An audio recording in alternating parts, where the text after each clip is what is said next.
Welcome to this episode of Hustle and Pro. You all know that I love my baseball and my RoughRiders, so I'm thrilled to welcome the president and GM of the Frisco RoughRiders, Victor Rojas. Welcome. Thanks, Kelly. Thanks for having me. Yeah, thanks for coming in, talking to us.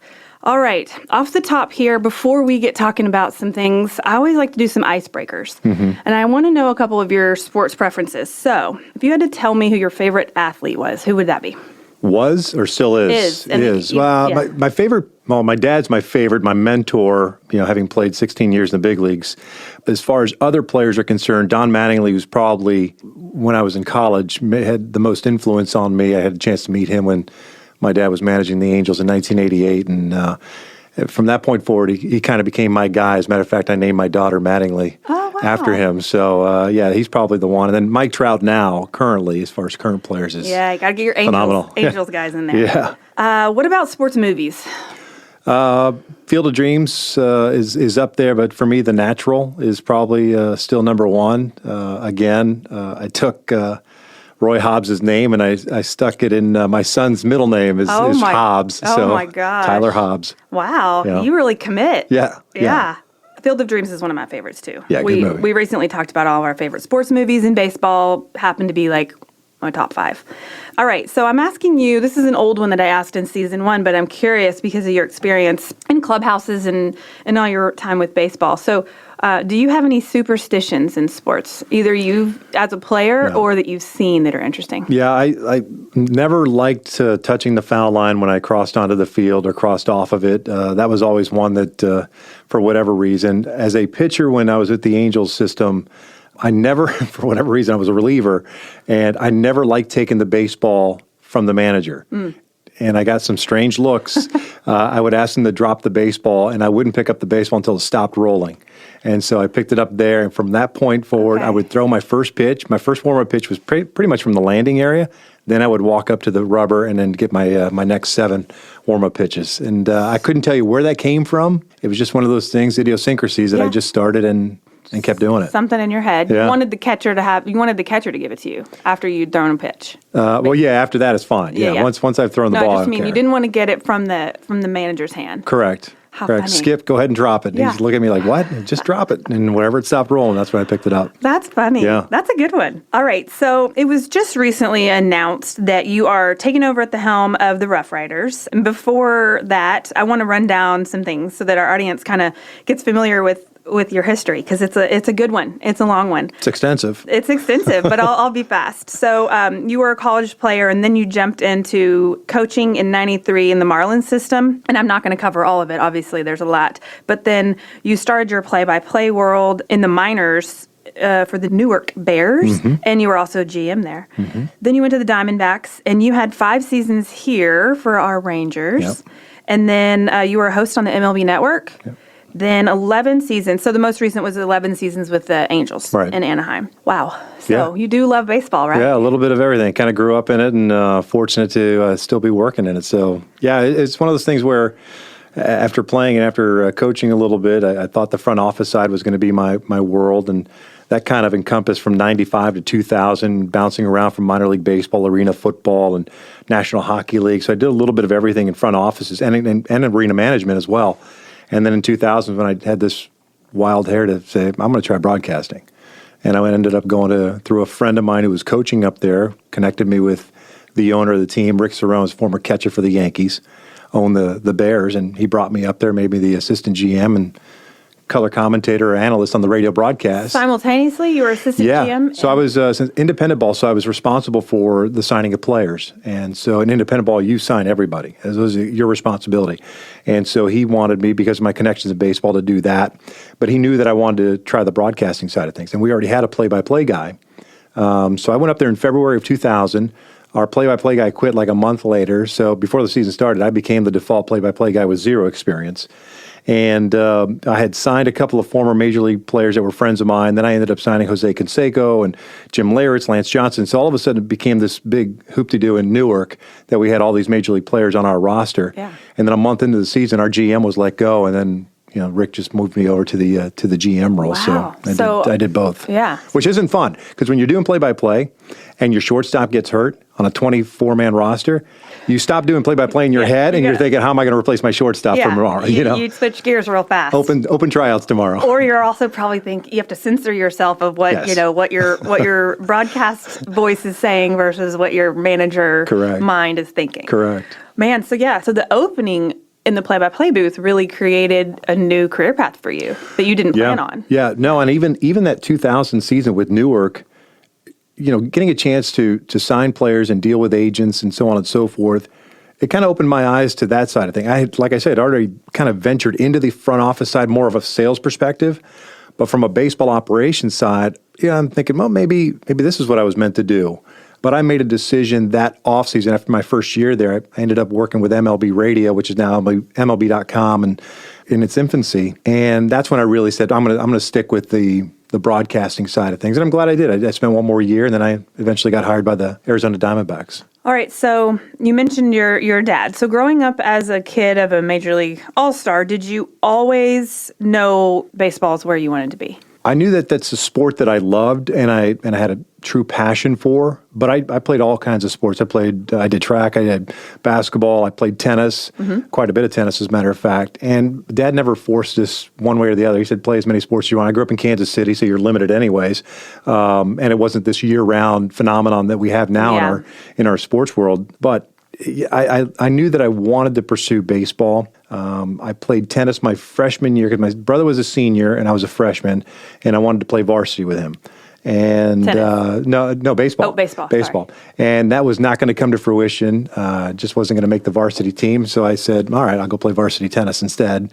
And so I did that my freshman year, and then I played baseball the rest of the time. That's what I did. Yeah. I couldn't play high school softball as a freshman. I was moving school systems, and so I couldn't have tried out in the spring already. So I played varsity tennis as a freshman and learned a new skill. Yeah. And did that for a year while I earned my chance to try out and then continue playing softball. I was stubborn. I could have played JV baseball as a freshman. I just decided, no, I'm going to play varsity or bust. That's it. That's it. That's funny. Yeah. Okay, so you mentioned that you also had some time working with the NHL and arena football and then like stadium operations or arena operations. I think you mentioned it. So I'm guessing that you can bring pieces of those jobs with you to baseball, even though they're obviously completely different sports. But is there anything you can recall that you've learned from the hockey world, or anything that you are bringing to your baseball to this new role now? Yeah. Well, I think you could definitely go back and pick up points in time as far as your history is concerned and be able to pull the information. I think, like everything else, nomenclature's maybe changed a little bit in the last 20 years since I've been doing the broadcasting thing and since I was running the Bears organization. But aside from that, it's all essentially the same thing. We're operators of a building. We've got tickets to sell. We have events to book. And I'm fortunate that, especially when I worked for leisure management. So when I left the Florida Panthers from a sales perspective, I went into a sales role with the arena management side, their current facility, which was being built at the time. And I think that helped really kind of lay a foundation for what being an operator is and the different facets and the things that go into putting on an event and profit and loss margins and statements and stuff like that. That certainly has helped me. Yeah. But again, it's kind of getting back into it. And so far, it's been really a week since I've been doing it on a full-time basis, and it's kind of like riding a bike, and it's just getting up to speed as to how things are done now. The contexts have certainly changed in the last 20 years. Sure. But you definitely draw on experience. I think that's what it's all about. Some of those things aren't going to change, Right. P&Ls and how facilities are run. They're run the way they're always kind of been run, but maybe this ticket sales and marketing side of things. No question. I mean, it's hard to keep up when you're in it every season, right? Yeah. Probably. So, I mean, I think the RoughRiders do a great job of being able to connect with their audience. I'm biased, obviously, because I'm a fan and a ticket holder, but we have such a great market here. Yet I still know that I'm baffled when I run into friends and family that still don't know who the RoughRiders are and that they're 5 minutes from my house. Yeah. There's really good AA baseball being played here. So, I mean, would you agree that keeping up and learning new marketing tactics is a big challenge and a learning curve for you right now? Without a question. I mean, we didn't have social media 20 years ago when we were trying to promote the Newark Bears. We leaned on the ESPNs of the world because of the big name guys that we had. Yeah. So in essence, we were doing it, but at a different scale. Today, it's a lot different, Yeah. Especially in this marketplace. For us, I think you look, across the parking lot is the Dallas Stars. You got the Legends. Just down the road, you got the FC Dallas. The Cowboys are across the freeway. I mean, there's a number of different options and opportunities for folks to take in professional sports. And I think for us, the way I look at it is, I think we belong in that conversation. I think we need to kind of maybe throw a little elbow here and there at the big boy table and kind of let everybody know that we're still here, and especially in this market, considering how it continues to grow. Yeah. For every person or per family that departs, you maybe have 2 or 3 families coming back in and growing the area. So it's so many it's just transplants. amazing. So especially from a business perspective. Yeah, I mean, so many transplants just on future fans that you can introduce the RoughRiders to that are coming here from other markets. And then, from a business perspective, I mean, there's an endless amount of potential sponsors and sponsorship opportunities that make sense with you guys. So, No doubt. Yeah, it's probably a challenge, but also one of the best opportunities you have here to be successful, because there's, like I said, we're a strong market with lots of good things happening here. Yep. And the question is how do you got to be careful about it, right? Because we're still in the pandemic, and how not pushy. I don't like using that term, but aggressive. How aggressive are we in pursuing certain things? And I think that's where you kind of have to find the balance. Well, it is, because you don't know how your fans are sitting with their comfort levels of different things. Right. So you guys have had to be, especially in this off season, y'all had to be very cognizant in communicating with fans. Here are your options. If you feel comfortable keeping this in case you can come into our ballpark, great. If not, let's roll you over. And, whatever your comfort level is, you guys are able to adapt to that, which has been great. Right. So that you don't lose people, but at the same time, you don't turn someone away if you do have a game and you can come sit in the stadium. Yeah. All right, so I'm curious, working with so many different MLB teams over your career and playing and coaching and all of the different jobs that you've had, when you're at home and baseball's on TV, do you actually still enjoy watching, or you have so many different allegiances and things going on that it's difficult for you to enjoy it as a sport now? No, I still watch it. I enjoy watching it. Perfect example is the playoffs. So especially with my son and my family, they like watching it as well. I find myself during the regular season, there are certain broadcasters that I like to listen to. I think it's such a subjective business and industry. I think everyone kind of has a favorite broadcaster and someone that they like to crush. I mean, that's just the nature of our industry. Yeah, somebody that you turn the volume down on that game and watch it and listen to the radio feed. Or in football, you kind of roll your eyes and like, I'm stuck with this guy this year, this game. But I get it, but I enjoy watching the game. I enjoy watching the nuances of the game. My family is still stunned at times when I sit there and I'll explain to them, this is going to happen, or a broadcaster says something, and I'll say, well, why is that? Follow up with it, and I give the reason, and then they sit there inevitably look at me and go like, oh yeah, you can kind of do this stuff, huh? Yeah. I said, yeah, I've got a little experience doing it, but I love the game. I love the game. I have a passion for the game of baseball. And that's why I like the opportunity that Chuck presented me with coming to Frisco. Baseball at the minor league level, at the grassroots level, it's so different than Major League Baseball and the big stadiums and the atmosphere there. And that's what I think I love the most. I've always enjoyed minor league baseball. I enjoyed playing it. I loved being in Newark. And now I'm looking forward to this opportunity here in Frisco and kind of growing this brand a little bit more. Now, that was something I was going to ask you in a few minutes, but since you brought it up, I'm going to go ahead and go there now. I love a lot of things about the RoughRiders because it's just, like I said, it's our backyard. So there's specific things that we love. Kind of being new to this ballpark, you're getting the feel for it now, and you haven't been here and experienced a season yet with us. But what are some of the things you've probably heard about that you're most excited to jump into with the culture of the RoughRiders? Really, it's just the fan base and how passionate they are about their team, and the longtime season ticket holders, the Founders Club members, and the memberships that come along with that, and how many there are, and still to this day that were there day one in 2003, 2004, when Mandalay and Mr. Hicks owned the franchise and moved it here. That's amazing to me, which is fantastic that you still have that connection to what happened here the inaugural season.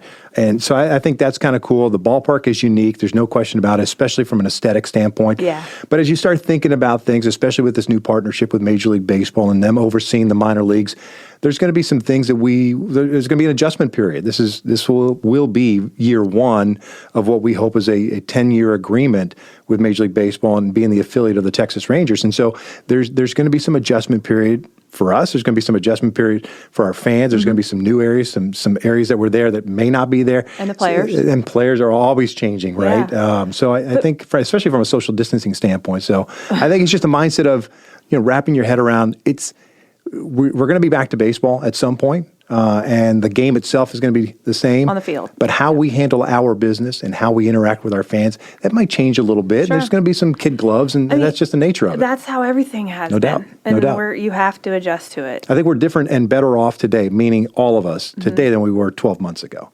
12 months ago, life was normal.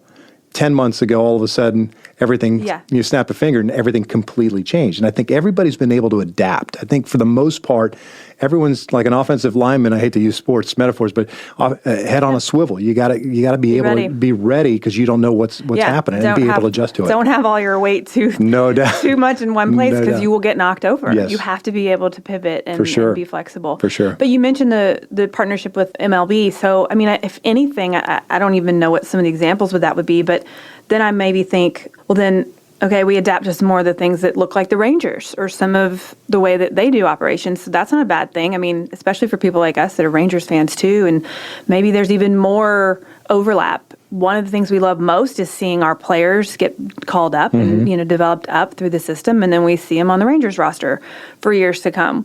We're starting to lose some of those favorite players now. I know they're already kind of coming out of the system, like Rugi and those guys, but there'll be more. Yeah, and Elvis I know. It seems like so long ago that Elvis was here, but there'll be more, and it'll keep going. But I would think that that's only going to strengthen maybe as the partnership changes a little bit with the way the majors are run. Ideally. Running the minor league. Yeah, no, ideally, I think that is a possibility for sure. And having been with the Rangers, there's still so many folks in that front office that are there today that were there when I was with Texas, 12, 13, 14 years ago, which is wonderful. And I think that's what I like about the idea of still being a Rangers affiliate, that I want to build that connection with them or continue that connection or even grow it to a certain extent so that we do have, I don't mind the overlap. I think that's great that we do have some overlap. I do too. And I think we should exploit the fact that they are our affiliate, they are our parent club. And I want that old school mindset of when you did back in the day when it was a parent club, you always looked up to the parent club for the guidance. And we're still going to do our own thing, but I love the idea of being able to work with them hand in hand. Yeah, I mean, you can have your own personality, but I do too. I think looking up to them to where it's a bridge that is a seamless kind of back and forth, and it all works together. I think the Legends and the Mavs do a good job of that. You can see seamless now. They actually have roster spots that are two-way, so it's a little different where players literally can go back and forth, and they're actually drafted by the Mavs and play back and forth throughout the season, so it is more seamless. But they do a good job of that to where you use and look up to the structures that they've built, but you make your own, your own personality and your own fans here in your local part of the market. Fall in love with you, No doubt. Yeah. All right. So I want to ask you about Big Fly gear. I didn't know anything about this until you came here to the RoughRiders, so I saw this in your bio. So tell me what this is, Big Fly gear. So Big Fly is a term. It's a baseball term for a home run, and it's was my call for pretty much all 20 years I was in broadcasting. For anybody who hit a home run, it was especially for our team. I didn't call it for the visiting team, but it was Big Fly and then the person's name. And about 3.5 years ago, we decided that we wanted to start a business. We didn't know what that business was going to be, but I knew that it was probably going to be sports related somehow, and that I liked the term Big Fly for the business, whether it's Big Fly barbecue sauce or whatever. It just kind of rolled off the tongue for me. I just liked it. And so about 2 years ago, we came up with this concept. 2.5 years ago, we came up with this concept of apparel. What we didn't want to be is another licensee, another baseball apparel company, because they're dime a dozen. There's a ton of them out there. Yeah.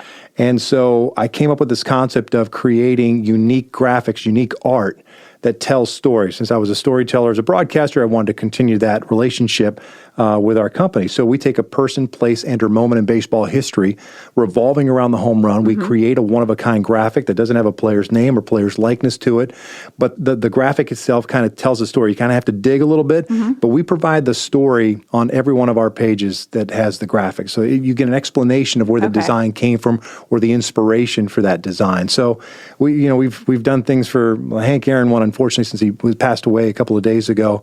We have a 755 graphic that's up there. It's self-explanatory. That's the number of career home runs that he hit. Cool. And that's been obviously picking up here over the last couple of days. We've done the Hebrew Hammer, which is Hank Greenberg, the Hall of Famer, Millville Meteor, which is Mike Trout, that's his nickname. And with Mike's case being a current player, I reached out to his representative. I obviously know Mike, but I went through his representative and asked him if he'd be cool if we used the graphic, and we'd be happy to make a donation to one of his charities. Yeah. And he said, absolutely, you could use the graphic, and we don't keep it all to yourselves. You guys are fine. And so he's the one current player that has given us his blessing. That's cool. And which is really cool. So we've done Babe Ruth, any number of guys that we've done. Lou Gehrig as well is our number 4 train. So it kind of makes you think a little bit. And the idea being, from a storytelling perspective, is that you like our graphic and you understand that, so you wear it. And the hope is that someone else sees it. Hey, what is that? That's kind of cool. And now you are sharing that story of that moment or person or place. And that's the whole premise behind it. And we launched in February of 2019. I love that. Yeah. That's really cool. Yeah. I'll have to go look at it because I have a few shirts. There's a local T-shirt company. They hate when I call them that probably because they're much more than that, but Tumbleweed Textiles. Oh, okay. And so there's a few of their shirts that, because I know them, I know the story behind the design. Right. And when I wear them, like, I just feel compelled when someone comments, hey, I like your shirt. I feel compelled to, like, not leave it at that, but to explain. Right. Oh, yeah, you do? Well, did you know that, the guy that drew it, he's an art teacher here in Frisco, and that the word Texas is hidden right here. And, That's cool. Like, I just like to, overshare and over-explain and stuff like that. We have things like the little Easter eggs, if you will, in our graphics as well. Yeah. Not all of them, but there's certain ones that we put little things in there. And sometimes we explain it, sometimes we don't. I had a gentleman email me a couple weeks ago about one of our graphics saying, did you realize this? And I'm like, that graphic's been up for almost a year and a half. Yeah, we know what it is, but you're the first person to actually to figure it out and catch it, which is cool. Yeah. We're family owned. We're operated. We run it out of our house. We initially thought from a cost perspective when we launched that we would be a drop shipper and just load up our graphics. You go buy the shirt and they send it to you and print it. I didn't trust the quality control of it, the quality assurance of it. And so we decided to make the commitment, and we carry the inventory. My wife is the one that pretty much, now that I have a full-time job again, she handles all the orders and processing, folds it up. She does the tissue paper, wraps it, and bows it up. So it's the Rojas family. She's making it work. That's cool. Well, thanks. I just wanted to check in. I didn't go look at it yet, but I definitely will, especially knowing you'll see some familiar looking faces. We're all the models. Yeah, cool. So, yeah. It's cheaper that way. That's great. Very cool. Well, Victor, thank you for stopping by. I know that you are probably swamped taking on a new job like this right now when baseball season is upon us and there's so many questions that are being answered right now. So I appreciate your time today, and we are rooting for the RoughRiders and ready for baseball to come back. So we'll be there whenever it is. Fingers crossed that we get our boys back on the field sometime in May or early June. That's the hope. Yes, sir. That sounds good. Well, thank you for listening to this episode of Hustle and Pro. Make sure you subscribe wherever you listen to your podcasts, and we will see you next week.